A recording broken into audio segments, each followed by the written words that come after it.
Bueno, ¿qué tal a todos? Buenas noches, tardes, días. Estamos aquí en otro viernes con un tema muy interesante y aquí estamos Ricardo Esparza y Alejandro Chávez. ¿Qué tal, Ricardo? ¿Cómo va todo? Hola, ¿qué tal, Alejandro? Muy bien, muchas gracias. Listos. Eso es todo, excelente. Bueno, pues hoy acabamos de pasar hace poquitos días el 20 de noviembre. Cuando estamos grabando aquí es el 24 de noviembre, año 2023. Y el 20 de noviembre acá en México, en la República Mexicana, se festeja la Revolución Mexicana, ¿no? Dicen que una de las primeras, si no es que la primera revolución del siglo XX, quién sabe si sea cierto. Y bueno, en esa revolución, y bueno, fue un festejo, ¿no? De que ese día no se trabaja, se recorre al lunes, la gente hace puentes, etcétera. Y en la revolución, pues pasaron muchas cosas. Seguramente en otros canales, pues ya escucharon que cuando empezó la revolución, creo que por ahí de 1910, si no me equivoco, termina 1917, creo, por lo menos oficialmente. Y bueno, pues ahí hay muchas personas, ¿no? Famosas que salieron, de las cuales algunas vamos a comentar cosas. Por ahí, por ejemplo, del lado del pueblo, ¿no? Porque también está el lado oficialista, pero que como temas relacionados, pues por ahí está Porfirio Díaz, de alguna manera Benito Juárez, etcétera. Y del lado del pueblo tenemos, yo lo veo así como dos divisiones, ¿no? De parte del norte, pues está el famoso Francisco Pancho Villa, de Chihuahua, si no me equivoco, aunque capaz de que nació en otro estado. Y en el sur, Emiliano Zapata, ¿no? Entonces, pues vamos a platicar un poquito de ellos, pero antes de eso les vamos a agradecer que en el video anterior, de la semana pasada, que cambiamos de tema y hablamos de las madres buscadoras, de estos grupos, ¿no? De estos colectivos que se dedican a buscar a las personas vivas o a los cadáveres de sus parientes, ¿no? De sus hijos, hermanos que secuestraron, que ya no volvieron y que los están buscando, ¿no? Para ver si están vivos, para recuperarlos, y si no están vivos, pues también para recuperar los cuerpos.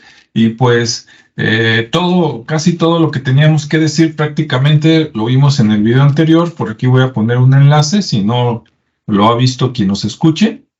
Tuvimos muy buena respuesta.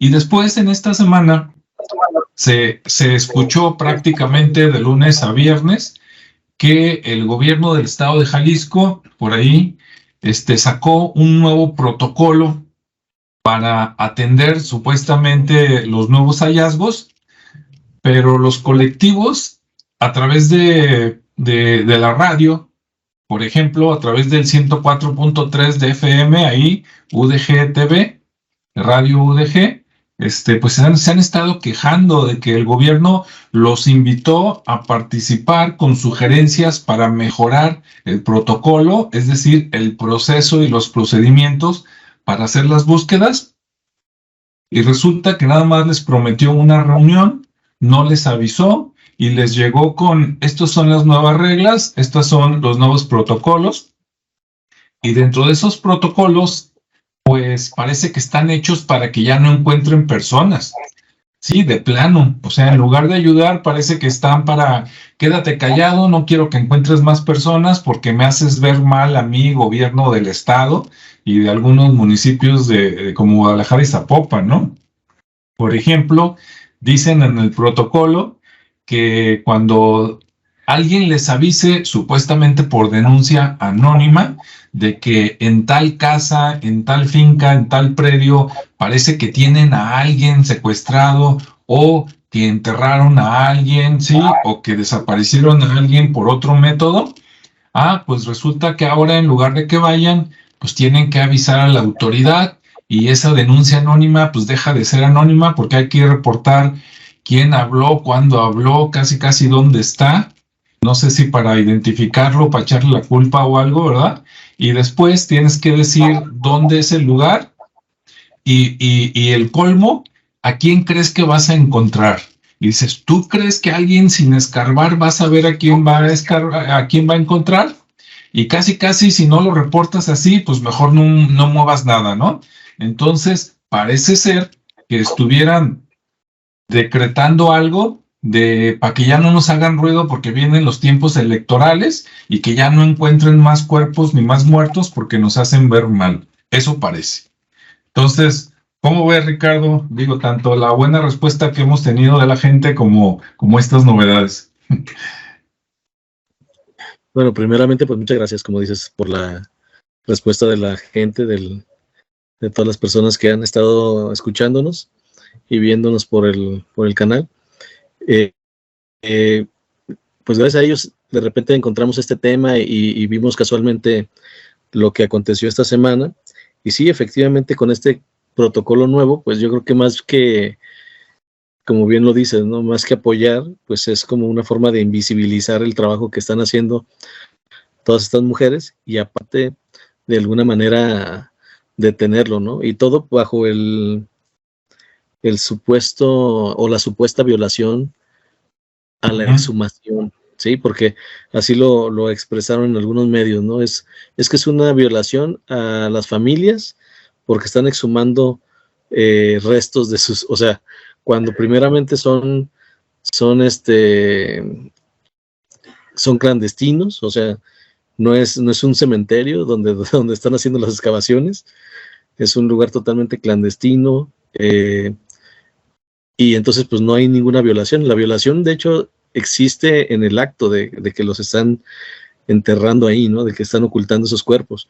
Y la acción de recuperarlos, pues no implica ninguna otra violación, salvo la que ellos pretenden crear con esta ley o con este protocolo, para que las mujeres dejen de estar buscando y encontrando restos, que era lo que hablábamos, ¿no? Han hecho un buen trabajo, tan así que ahora pues ya las quieren detener, y creo que eso no se vale, aun cuando quieran incluso interponer una violación a la exhumación, ¿no? Que no sé si realmente aplique legalmente esto, puesto que, como comento, no se están exhumando de un lugar propio para ese hecho, ¿no? De enterrar restos. Entonces es una contradicción totalmente. Así es, como dices tú, ¿no? Usando la palabra supuesto por no usar a veces pretexto. Yo también, alguno de los supuestos que escuché es que dicen, no, es que no, ¿cómo digamos? O sea, echan a perder la escena del crimen, por decirlo algo, ¿no? A lo mejor en la escarbada, pues destruyen cosas por sacar los restos y entonces que arruinan las pistas, supuestamente.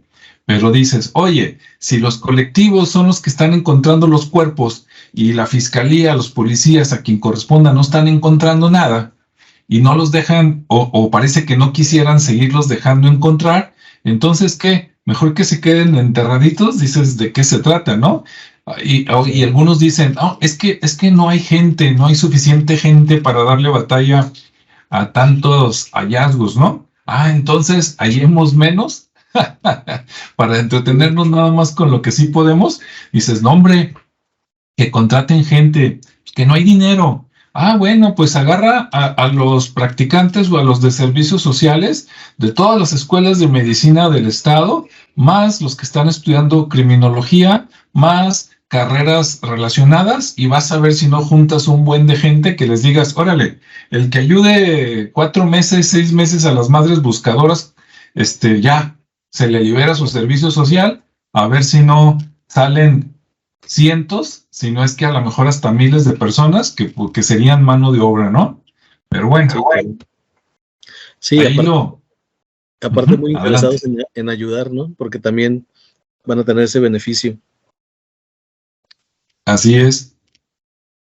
Entonces, bueno, pues hasta ahí dejamos ese comentario, agradeciendo a todos los demás. Y si tienes un comentario sobre esto mismo, si has escuchado la radio, no has visto la televisión porque ha sido muy sonado toda esta semana, pues déjanos tus comentarios.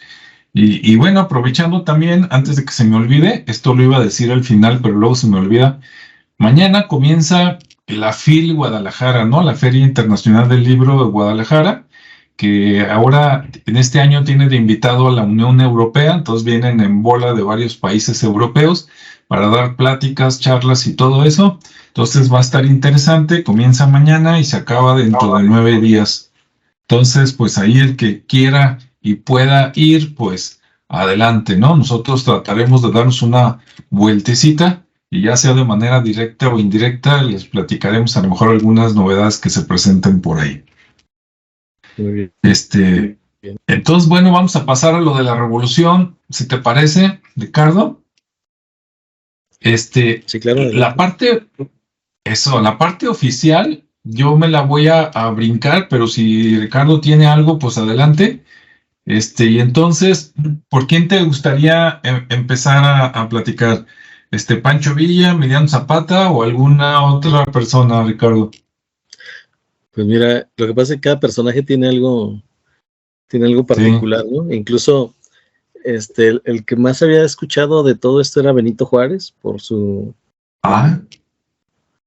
Sí. condición de masón y por toda la parte del espiritismo que practicaba.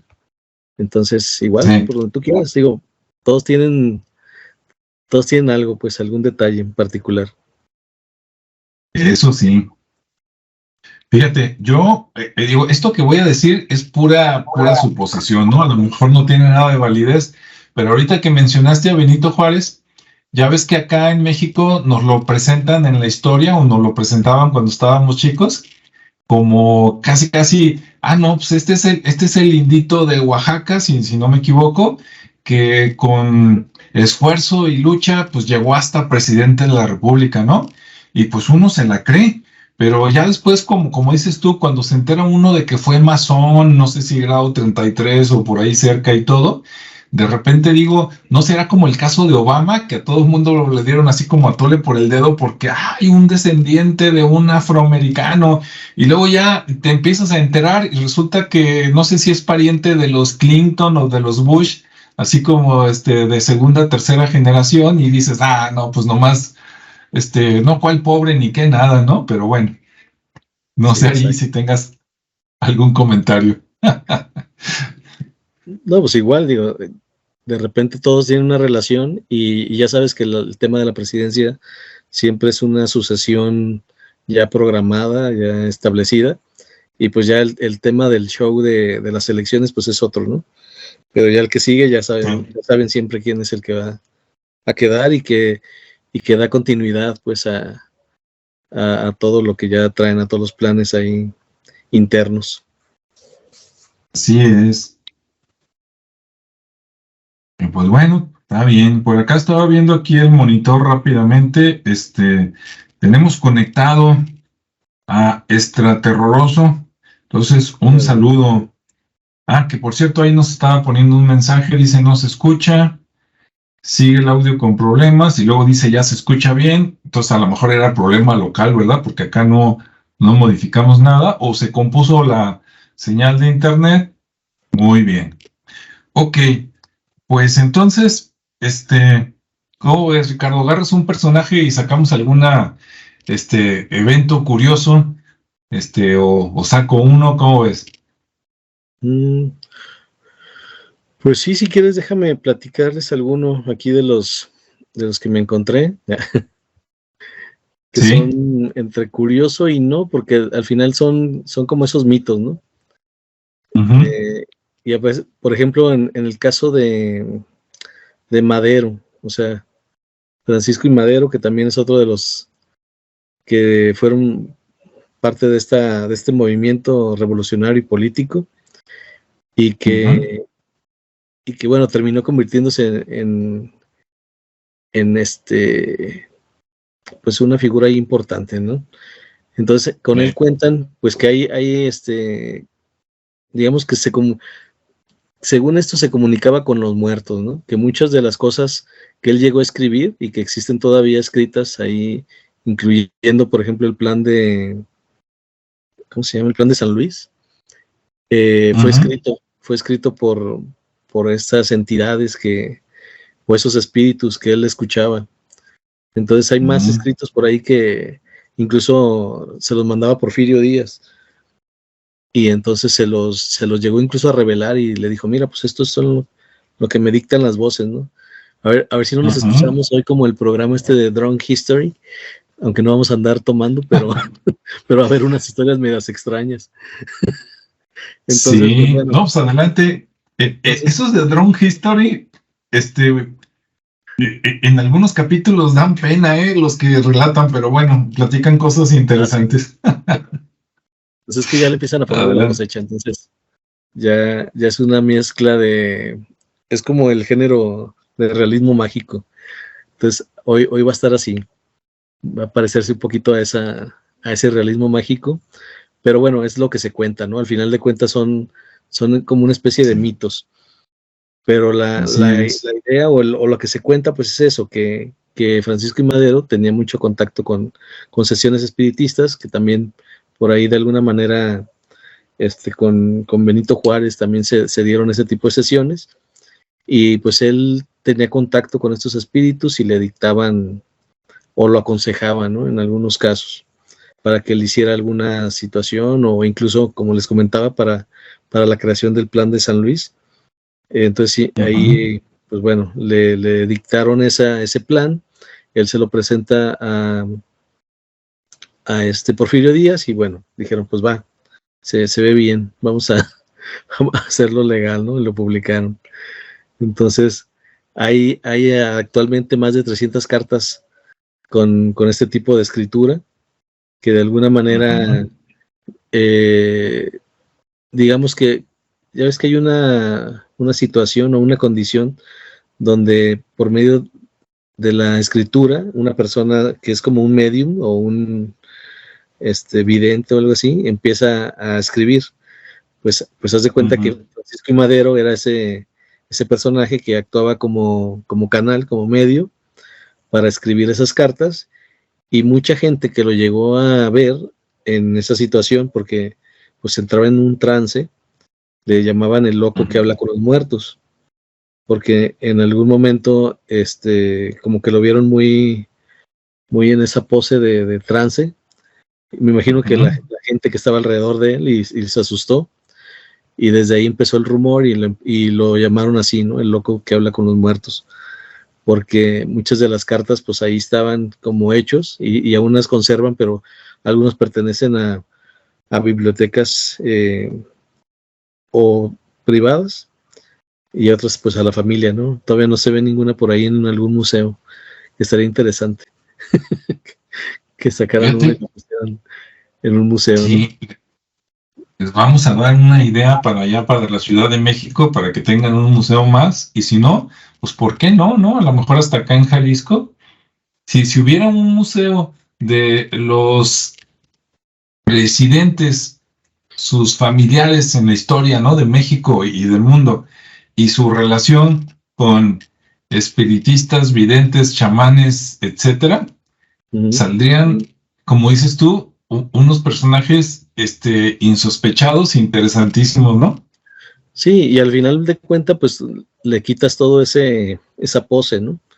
Porque al final de cuentas le quitas la pose que le dieron la historia, los historiadores, tanto en la parte heroica como en las situaciones, incluso como mueren, y lo dejas todo como un mortal, ¿no? Como una persona cualquiera, y que dentro de ese folclore, de esa cultura mexicana, porque finalmente todos los mexicanos, como en algún momento lo hemos platicado, hemos tenido contacto con este tipo de fenómenos, o con gente que practica alguna mancia, o simplemente que le llama el interés, ¿no? Que tiene un interés por saber y escuchar ese tipo de rarezas, que al final de cuentas, pues a él le entusiasmaba mucho ese tema místico, ¿no?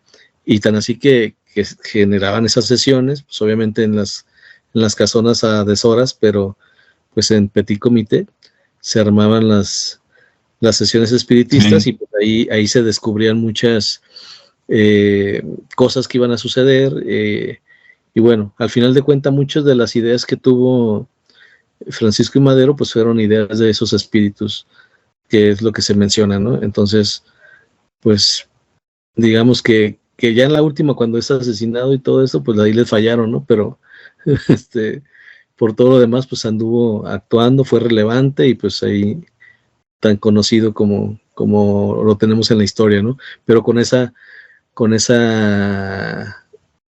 digamos, con esa cara detrás de toda esta pose, pues de espiritista, ¿no? Y de que era de alguna manera un canal o un medium que se permitía la escritura automática dictada por estas entidades. Así Esa es la primera historia de esto. Ok. Bien. ¿Alguna otra que tengas por ahí? ¿Otra? Sí, Sí. Sí, pues igual, por ejemplo, Benito Juárez, que como digo, igual ya lo tocamos, ya lo mencioné, pues también era otro cuate que también pertenecía mucho a la logia masónica. No sé si realmente pertenecía ya al grado 33, pero finalmente sí tenía muy buena, digamos que buen rango. Y él también pertenecía a otra como logia, no sé cómo le puedan decir, pero era otra corriente también del espiritismo y le llamaban Camaloca. Esa corriente también es un tanto espiritista y él creía mucho en eso, entonces había mucho simbolismo en su casa, había muchas cosas raras de protección, desde sábilas con listones y todo ese rollo, porque era parte de esos rituales, ¿no? Y él también practicaba el espiritismo, entonces hacían sesiones en las noches para invocar a los espíritus y estar teniendo información pues ahí de primera mano, por así decirlo.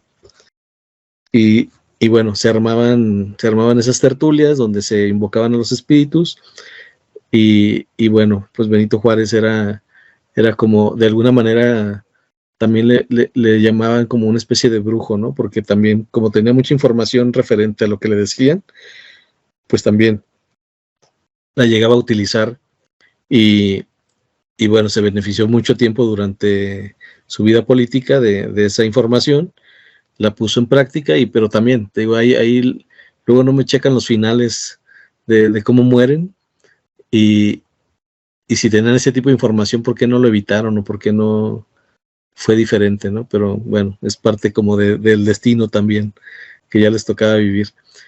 Y él también estaba, según los que lo conocieron muy cercano, tenía de alguna manera algunos como poderes sobrenaturales, ¿no? Incluso de mover objetos y ya es como más del,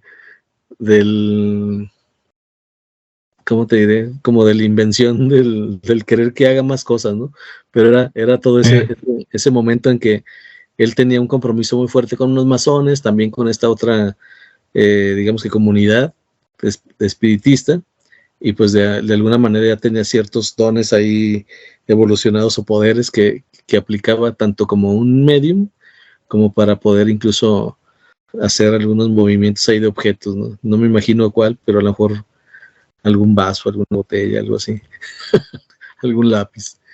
Entonces también hay una historia, de hecho hay un libro que ahorita no traigo la referencia y se los debo, pero igual lo busco y se los comento, donde se menciona esa parte, es una como biografía no autorizada o algo así, de la parte de Benito Juárez, ¿no? Aparte que es como Don Miguel Hidalgo, tenía su lado B y también no era como lo pintaban, pero bueno, por eso es que se ha mantenido mucho hermetismo en esas historias que sacan y de repente sacan otras para hacerlas ver que son mentira. Entonces, por ahí está esa doble o esa información que contrapone a la otra, ¿no?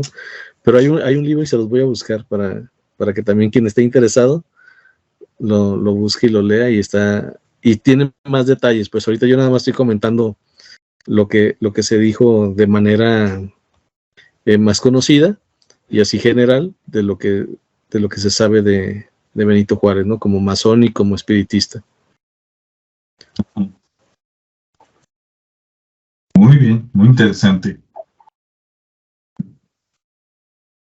Bien, pues mira, yo conté algunas cosas más por el lado de momento paranormal, pero luego sacamos algo, y más curioso, ¿no? Así como chismes sentimentales.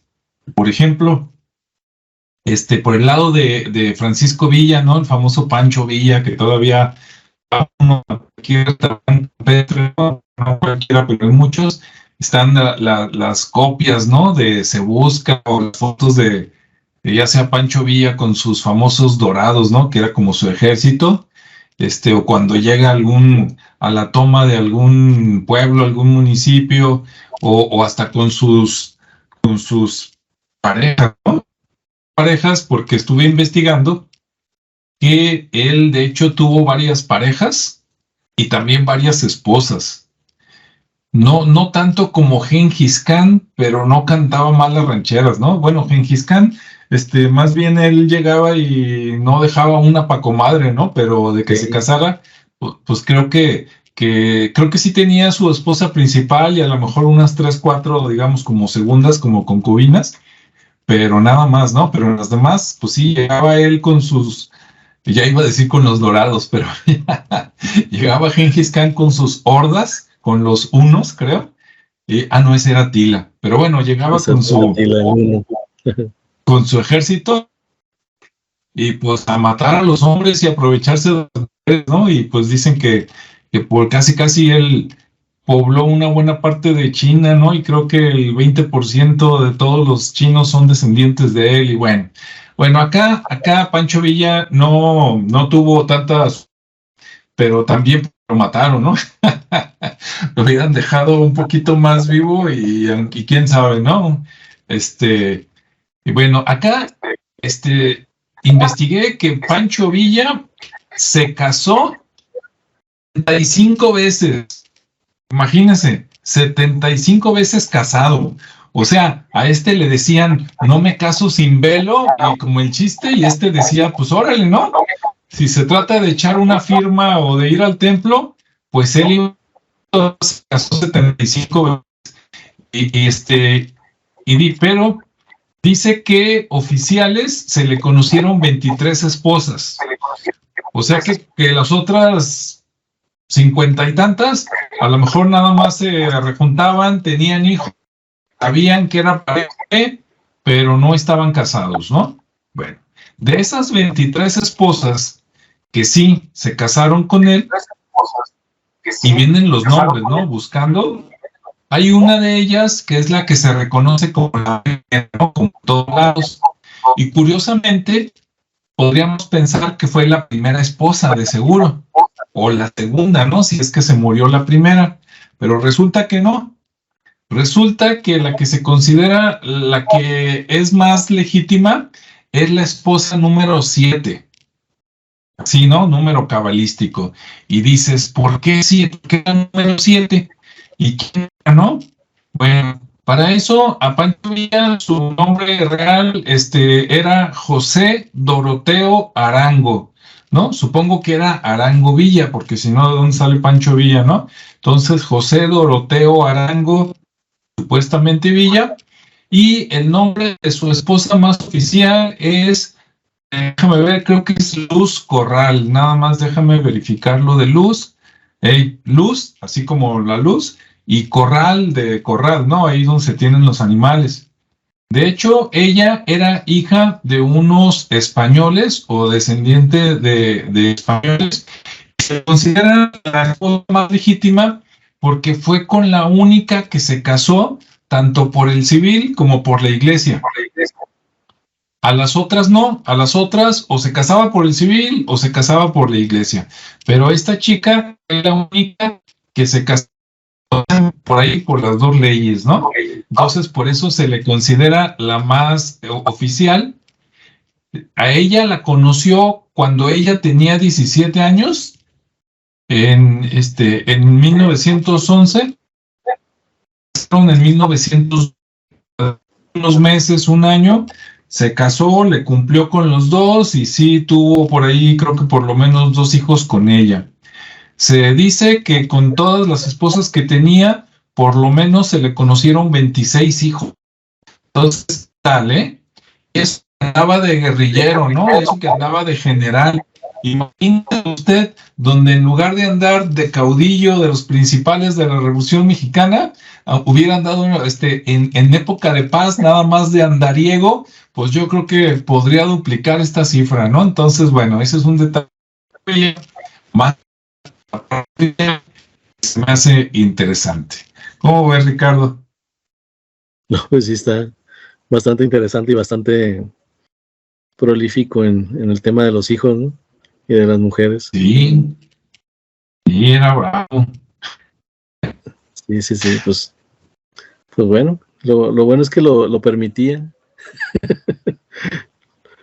Así es. Y luego fíjate que se me ocurrió también buscar, digo, es más, hasta a lo mejor luego conviene hacer luego un programa nada más de Pancho Villa, ¿no? Pero ahorita como es de la revolución, porque estamos cercanos al día 20, pues se me ocurrió buscar, dije, bueno, todo pregunta, y yo creo que todo el mundo de los mexicanos, o por lo menos la gente adulta, pues ya sabe que Pancho Villa era de ojo alegre, ¿no?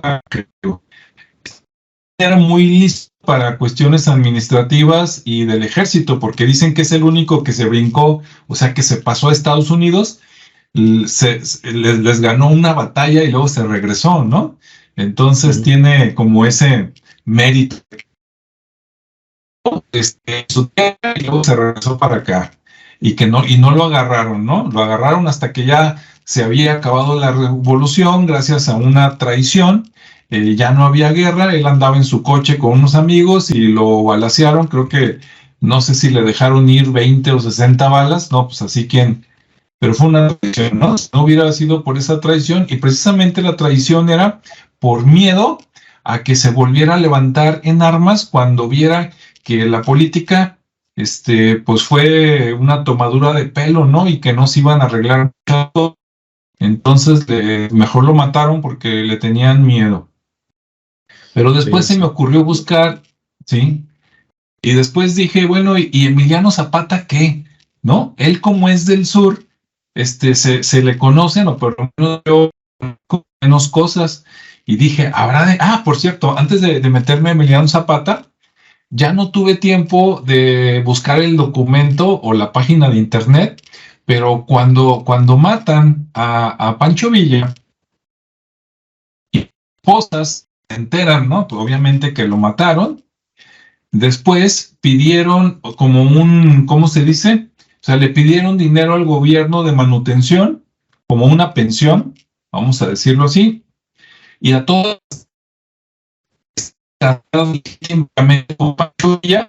hicieron una pensión que duró varios años, ¿no? Claro, ¿cómo no se la iban a dar, no? Primero lo matan y luego le dan dinero a sus esposas y hijos para que no alarmen de todos, ¿verdad? Pero bueno, así es la vida. Entonces, recibieron pensión. No sé si todas, pero varias. Y después me dio curiosidad investigar de Emiliano Zapata, y por aquí me encontré un artículo de Infobae, que el título dice, Emiliano Zapata, ¿cuántas esposas por caudillo? Y dices, anda, o sea, acá también, ¿no? Bueno para la guerra, pero también para hacer la tarea. Y ahorita les digo un poquito de números. Por aquí dice, tuvo un total de 10 mujeres, con quien tuvo hijos con esas 10 mujeres. O sea, 1.5 hijos con cada mujer, ¿no? Más o menos en promedio. Claro, comparado con ella, pues se queda corto, ¿no? Pero comparado con cualquier hombre de estos tiempos, dices, no, pues qué bárbaro, ¿no? Entonces Emiliano Zapata también andaba de ojo alegre por ahí, entre batalla y batalla, daba su escapada. ¿Cómo ves, Ricardo? Sí, pues para todo hay tiempo, ¿no? Entonces se organizaron. De hecho, me acordé que me estaba acordando de un registro fotográfico de familia donde mis bisabuelos estaban, obviamente estas fotos no las tengo, me hubiera gustado tenerlas, cuando estaban con Pancho Villa en una fotografía, porque también les tocó esa época pues revolucionaria, y ahí estaban. Entonces hubiera estado padre mostrárselas. Y bueno, si alguien se pregunta, bueno, y si la esposa más oficial de Pancho Villa era Luz Corral, pues quién era la de Emiliano Zapata, ¿no? Y acá dice que se llamaba Josefa Espejo, que esa era como la esposa principal, ¿no? De Emiliano Zapata, entonces ahí está su nombre también. Y si lo buscamos en la historia, pues seguramente como fue algo del siglo, pues 20, casi casi hace 100 años, pues ahorita deben estar viviendo los bisnietos o cuando muy lejos los tataranietos, ¿no? De estos dos personajes, tanto de Pancho Villa como de Emiliano Zapata. Y luego mencionan por aquí que dicen que la primer dama, no sé si se refieren a esposa o a novia de Emiliano Zapata, dicen que se llamó Inés Alfaro Aguilar. Híjole, con ese apellido dices, no vaya a ser pariente, ¿verdad? Por acá de Jalisco, no te rajes. Desde aquellos tiempos, ¿no? Antecedentes, esperemos que no. Así es. Bueno, vienen varios nombres, ¿no? De varias mujeres. Entonces, por los dos, Pancho Villa y Emiliano Zapata, que por cierto, los dos se conocieron en algún momento, ¿verdad? Por ahí en varias, como les digo, restaurantes, campestres, antiguos o cantinas. Hay fotografías, están los dos, ¿no? Se juntaron, no me acuerdo en qué estado de la República Mexicana, y así como para unir fuerzas, de que yo doy lata en el norte, tú das lata en el sur, y pues tierra y libertad, ¿no? Creo que ese dicho era de Emiliano Zapata, a ver si no me equivoco, ¿no? Tierra y libertad. ¿Cómo va, Ricardo? Pues muy bien, muy bien. Digo, cada quien tenía su historia y su territorio muy, muy definido, pues al final con una misma causa y y propósito, y pues ahí andaban luchando, ¿no? Nada más voy a regresar un poquito ahí al comentario de lo que estaba mencionando hace rato, y referente a la investigación, por ejemplo, Enrique Krauss, ya ves que es un investigador mexicano que ha sacado varios libros y varias publicaciones de historia. Él ya tuvo acceso a las cartas de Madero y están haciendo una investigación para sacar toda la parte espiritista y las referencias, nada más para no quedarme con la referencia bibliográfica que les comenté. La tengo aquí, déjenme nada más, como me cambié de página. Ándale. Porque como tienen una historia muy parecida a Benito Juárez y Francisco y Madero, hicieron una investigación y bueno, prácticamente traen la misma línea. De hecho, hasta en Amazon ya está La Revolución de los Espíritus de Francisco y Madero, que es un libro que él escribió. Entonces, oye, pues valdría la pena luego darle una leída y platicar de eso. Sí, yo creo que, de hecho, ahorita que estaba viendo más información, hay mucho para hablar sobre ese tema. Yo nada más lo comenté así de manera general, como para ver ese aspecto paranormal de la revolución, porque se decía mucho sobre todo de Benito Juárez, no tanto de Madero, pero al final resultó que tanto uno como otro traen su historia y sus acciones pues tan espiritistas y de chamanes no, están muy involucrados. Entonces sí hay mucha referencia. Si le buscamos, pues hay mucha referencia, ¿no? No sé, como se me puso lento el internet. Está cargando. Sí, se siente ahí como que se puso la luz. Pero bueno. Pues bien. Pero bueno, pues igual aprovechando. Sí. Ponemos el enlace ahí por la liga. Y bueno, antes de que se nos olvide, Ricardo, si quieres, más para allá que para acá.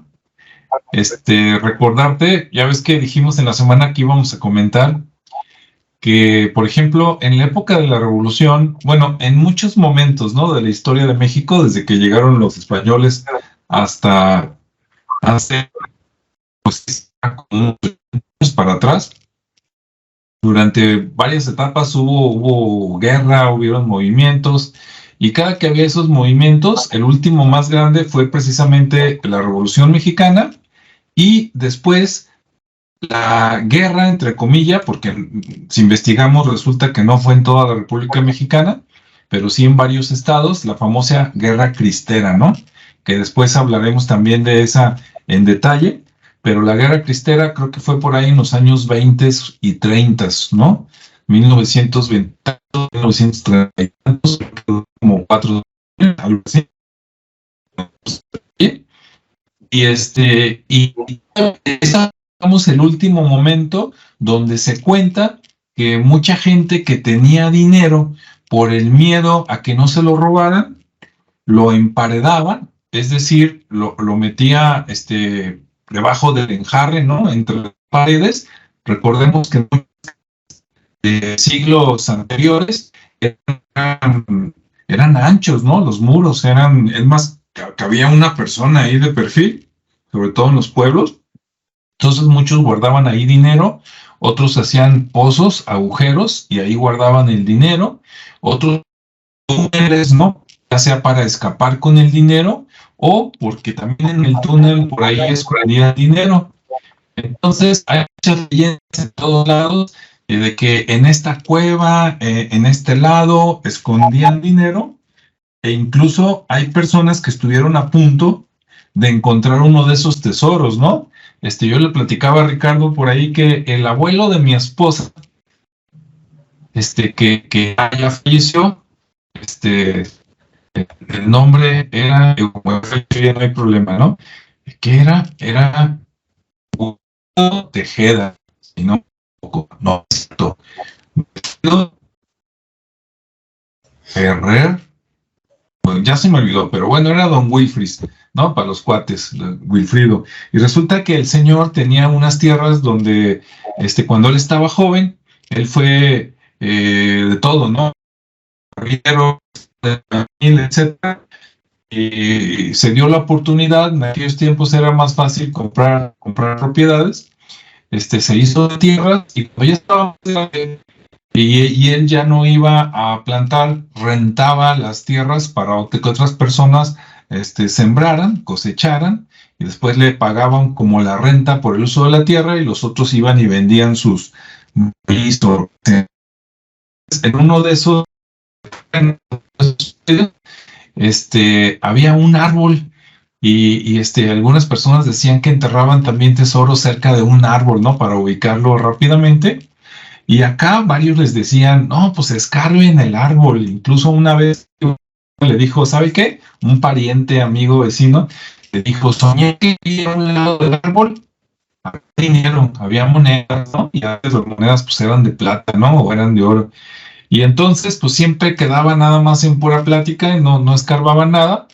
Un día rentó el terreno, las personas que lo rentaron escucharon esos rumores, escarbaron y parece ser que algo. A los pocos días pagaron lo que debían de la renta del predio, ya no se esperaron a cosechar, se fueron y por ahí quedó como un agujero con tierra removida, ¿no? Que como que habían escarbado. Entonces hay veces que los que tienen eso, porque si no, cada voto. Aunque he dicho que dicen, ¿verdad? Que cuando te toca, aunque te quite, cuando no te toca, aunque te pongas, entonces, pues, así está la cosa. ¿Cómo ves, Ricardo? ¿Tú has oído cosas así? Sí, pues hay muchas historias, como bien comentas, y más porque, pues, anteriormente así era la forma de guardar el dinero, ¿no? O las joyas, o ya sea porque eran un botín de alguien que las había robado, u otras porque pues no había mucho banco o no confiaban en los bancos y se almacenaban en alguna vasija con un trapo, las envolvían y las guardaban ahí y luego las enterraban, ya sea en algún muro, que eran muy gruesos porque eran de adobe, y, o en junto a un árbol como referencia, o junto a una roca, o en alguna cueva, o algún hoyo que encontraran por ahí como cueva.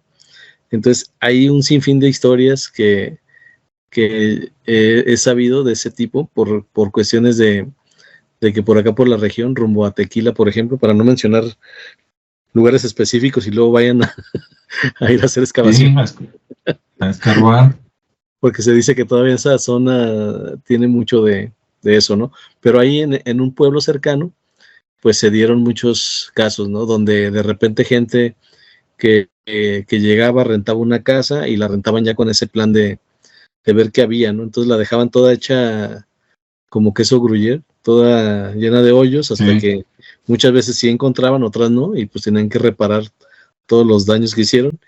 Pero en la mayoría de los casos, hablando de los años 40, 50, mucha gente llegaba, hacía la tarea, se ponía a excavar y se iba, y dejaban ahí las evidencias de algo que supuestamente habían encontrado, pero pues era evidente que habían dado con algo de ese tipo, ¿no? Porque pues no, de la noche a la mañana no se van a ir nada más por un agujero que hicieron. Entonces sí se veía ahí, pues mucha gente se hizo muy, muy rica en esa zona. Y algunos se quedaron, obviamente cambiaron su estilo de vida, y otros pues simplemente, ahora sí que agarraron lo que encontraron y se fueron, ¿no? Que eran la mayoría de los casos. Incluso casas pequeñas que quedaron abandonadas porque pues ya ahí ya no había nada, ¿no? Ya nadie las quería. Pero era muy curioso. Incluso decía cuevas porque de repente había como pequeños, de hecho ahí hay una historia cercana donde un gallo se mete a una como cuevita, y en esa cuevita pues solamente puede entrar un niño, ¿no? Por así decirlo.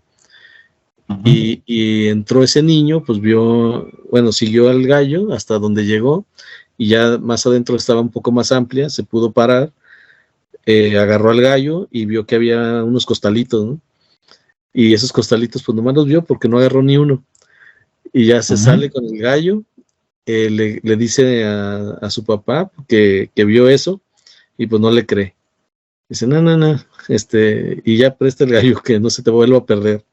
Entonces ya después vuelve a ir, pero ya no encuentra nada, ¿no? Porque pues, seguramente alguien ya se los había llevado, el que los puso ahí. Y otra historia también voy a por si alguien conoce esa historia de un brujo que nunca trabajó y siempre tenía dinero. Voy a revelar el secreto, así como revelando el truco del mago. Era una persona que se veía siempre en una loma, ¿no? Y sentado abajo de un árbol. En eso. Y esa persona nunca trabajó, definitivamente nunca trabajó, pero siempre traía dinero. Entonces, pues siempre se preguntaban por qué siempre estaba aislado y por qué siempre traía dinero si no trabajaba. Entonces pensaban que era una especie de mago o brujo que aparecía dinero de la nada. Pero la realidad es que pues ahí donde estaba sentado diario, ahí estaban las monedas que había encontrado, ¿no? Entonces siempre estaba ahí cuidándolas, y cuando necesitaba algo pues agarraba una, la cambiaba, y más que suficiente, ¿no? Entonces ese era, porque también encontró un tesoro de esos de los cristeros, y pues ahí. Y otra historia que también, pero esta está más para el lado de Ciudad Guzmán, donde una familia con unas casonas que existen todavía por allá, pues se muere el papá, y los hijos sabían que había algo en un patio, y de repente empiezan con la avaricia, ¿no? De las nueras, que que ahí mis papás saben que ahí hay algo, y pues ahí le están, hasta que empieza una ahí en una noche a hacer movimientos, se fueron a vivir con la suegra, porque pues pobrecita hay que cuidarla, que no se quede sola. Y luego después a los días llegó otra también con la misma intención, pero pues la intención de ir a buscar el tesoro de la familia o de alguien que lo había dejado ahí. Y, sí. y después una tercera, ¿no? También llega y pues ándale, pues ya todos ahí coincidieron por tanto ruido, tanto movimiento, y pues ya, en una noche de esas, pues encuentran algo, ¿no? No saben qué, pero algo tocaron ahí en fondo, como una especie de madera, como que era una especie de, ya es que también antes se utilizaban mucho los, como baúles o cajas Ah, de madera donde se cargaban las armas y las balas, eran cajas de madera, y pues se escuchaba madera, ¿no? Y entonces ya más o menos ahí le palearon y vieron que sí era madera, pero como todos empezaron así como que no, no, no, espérense, ya era muy tarde, ya estaban cansados, y, y dijeron, no, mañana le seguimos, nomás hay que taparle tantito y mañana le seguimos, y se fueron a descansar, entre comillas, ¿no? Pero pues ah, en lo que se fueron a descansar, una de las nueras dijo, no, no, ni madres, vamos, tenemos que sacarlo y ese va a ser para nosotros. Y pues ya se regresaron, pero pues todos pensaron lo mismo, así que todos regresaron a seguirle, y ya cuando regresaron, pues ya no había nada, ¿no? O sea, no es que alguien se lo hubiera llevado, simplemente ya no encontraron, ya no volvieron a tocar esa madera que supuestamente habían encontrado. Y ahí acabó la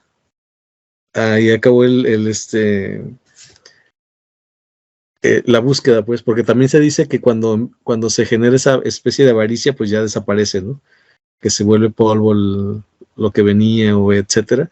Bueno, en este caso, según cuentan, pues sucedió eso, ¿no? Que como la avaricia de todos, en vez de repartirse bien, pues quisieron ganarle uno al otro, pues al final para ninguno de los 6. Así que ahí se quedaron con las ganas de encontrar algo. ¿Cómo ves? sí. Co- Como los relatos, los cuentos de algunos duendes, ¿no? Que cuando el tesoro no es para ti, las monedas Sí, se deshacen, ¿no? Se hacen polvo, algo así.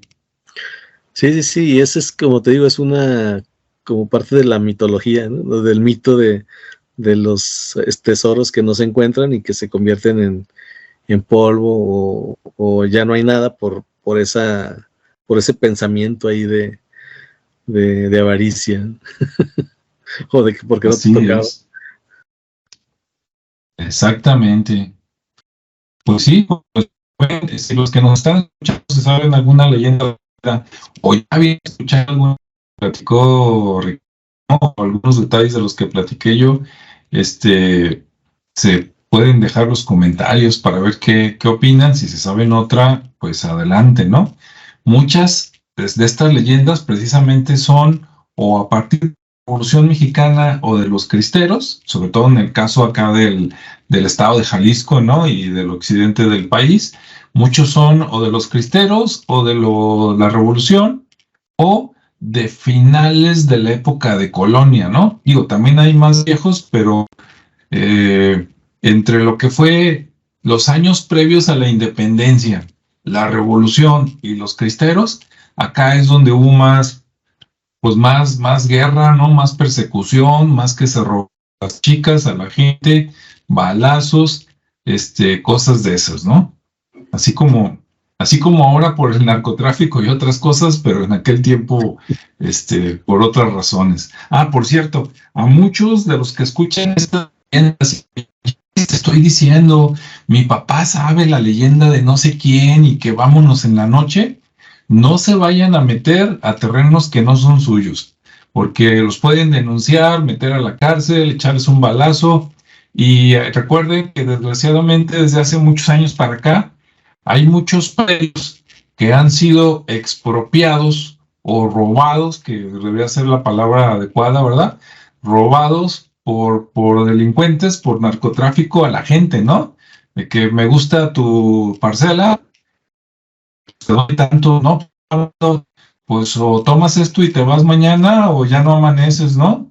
No, pues ya que. Entonces, mucha gente se tiene que ir así a la brava, como quien dice, le roban las cosas y se quedan con los terrenos para plantar droga. Entonces, no que por querer buscar un tesoro te metes a un lugar de estos y pues vaya mal, ¿no? Digo, tan grave se dan esas cosas para la gente que no crea, tan grave es que hasta Ricardo Arjona se fue así. Según eso tenía por ahí una casita, creo que en Puerto Vallarta, no sé si te sabes esa, Ricardo. No.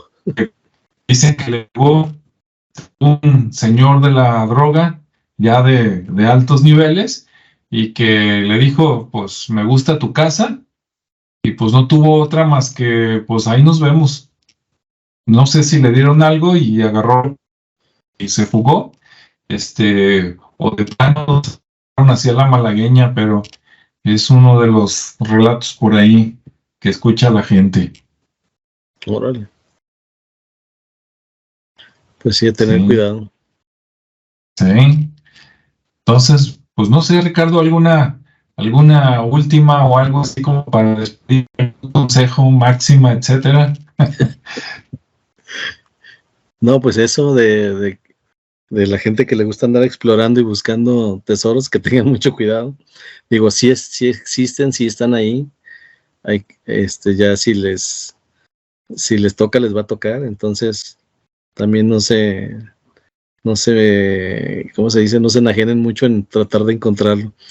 Pero sí hay muchos todavía. Y más por el lado también de la zona esta, que es Zacatecas, San Luis, hacia el norte, también hay mucho que todavía, y muchas historias, pues también muy similares. Lo que me llama la atención es eso, ¿no? Son muy similares por el tema de que, pues como tú bien comentabas, las emparedaban. Entonces de repente hay historias donde está un niño que ve una mano, ahí la famosa mano peluda, y nadie le hace caso, y después por ahí resulta que dejan la casa, se les aparece esa mano, y ahí donde está esa mano empiezan a excavar y encuentran o la sombra, ¿no? Y ahí encuentran el tesoro, ¿no? Después en chin, ¿por qué no le hice caso al chiquillo? Pero así hay muchas historias. Sí, sí, eso sí. Si usted tiene un terreno y el terreno es suyo, ¿verdad? Y lo tiene en posesión, o sea, no lo visita cada año, sino de que ahí vive y le late, ¿verdad? Bueno, pues ahí busque una de esas, capaz de que se encuentra algo, y si no encuentra nada, bueno, pues se divirtió y por lo menos dice, pues escarbé y no hay nada. Aunque como dicen por ahí, a veces así sucede, escarban, no encuentran nada, venden la propiedad y el nuevo dueño escarba bien poquito y se encuentra el tesoro, ¿no, Ricardo? Sí, aparte que pues ya hay aparatos también, ¿no? También no le batallen. Ahí consíguense un Así aparato de es. esos como sensores de metales y rápido. Si hay algo, ahí lo van a encontrar. ¿Cómo ves? Bueno, pues así estuvo la cosa, ¿verdad? Muchas gracias a todos por seguirnos por aquí en el canal. Recibimos todos sus comentarios, buenos o malos. Y bueno, pues cuídense mucho, sean felices, ¿verdad? Y pues nos vemos en el siguiente. Sí, nos vemos hasta la próxima. Así es. Hasta luego.